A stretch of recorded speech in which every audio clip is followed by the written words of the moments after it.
최근 일부 단체에서 북한을 향해 전단지와 함께 페트병에 쌀을 담아 보내면서 북한과의 갈등이 고조되었죠.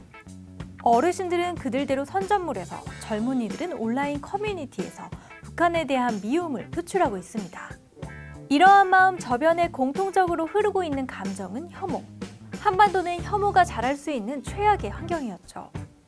남과 북으로 갈리고 전쟁을 겪고 서로를 죽여야만 했던 적대감을 후배들은 유산처럼 물려받았습니다. 하지만 미워하는 마음이 처음부터 혐오는 아니었다고 하는데요. 과거 북한을 향한 마음이었던 증오가 어떻게 혐오로 바뀌었는지, 또 혐오는 어떻게 한국 사회를 멍들게 하고 있는지 살펴보겠습니다.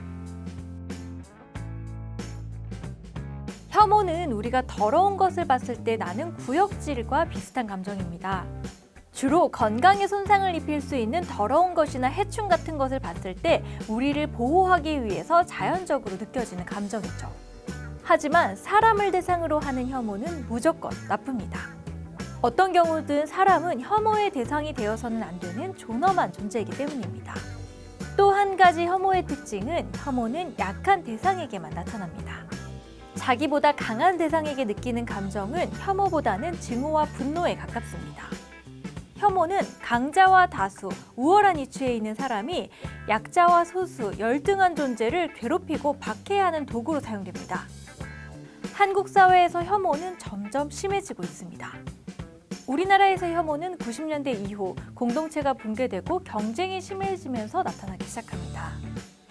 분노를 건강하게 표출할 통로가 사라지면서 분노가 위로 향하지 못하고 나보다 약한 동료, 하청기업 사람들, 아내나 자식처럼 약한 사람들에게 표출되기 시작했죠.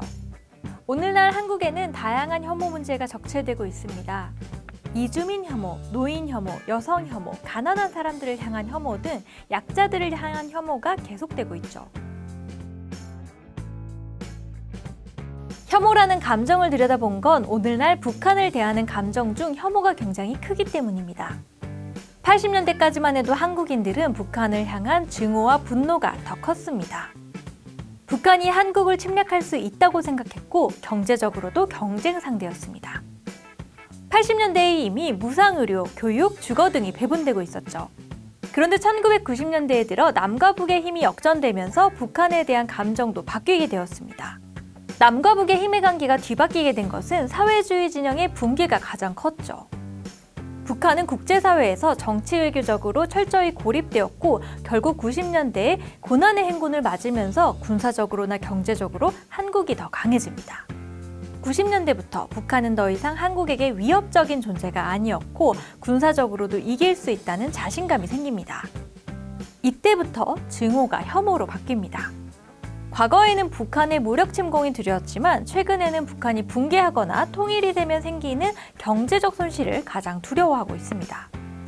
사실 한국에서는 그 사이 돈이 곧 사회적 존중을 의미하게 되었습니다. 한국인들은 직업을 선택할 때도 돈이 되는가를 먼저 따져보고 나머지 변수를 고려합니다. 배우자를 선택할 때도 경제력을 먼저 따져보고 나머지를 고려하죠. 그러다 보니 통일조차 돈을 중심으로 생각하기 시작합니다.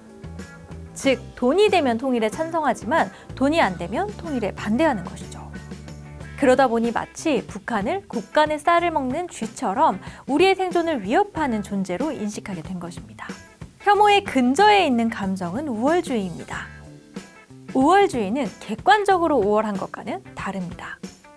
내가 우월하다는 인식이 있다고 해서 열등한 이들을 아래로 내려다보면서 느끼는 우월적 쾌감은 상대를 학대하는 것입니다. 내가 우월하다고 생각할 때 정상적인 사람이 갖는 심리는 측은지심 같은 것이지 우월주의가 아닙니다. 한국 사회는 바로 이 우월주의와 혐오가 만연해 각종 문제를 빚고 있습니다. 이 근본적인 정서에 대해서 심각성을 느끼고 대처하지 않으면 더 큰 문제가 계속될 것입니다.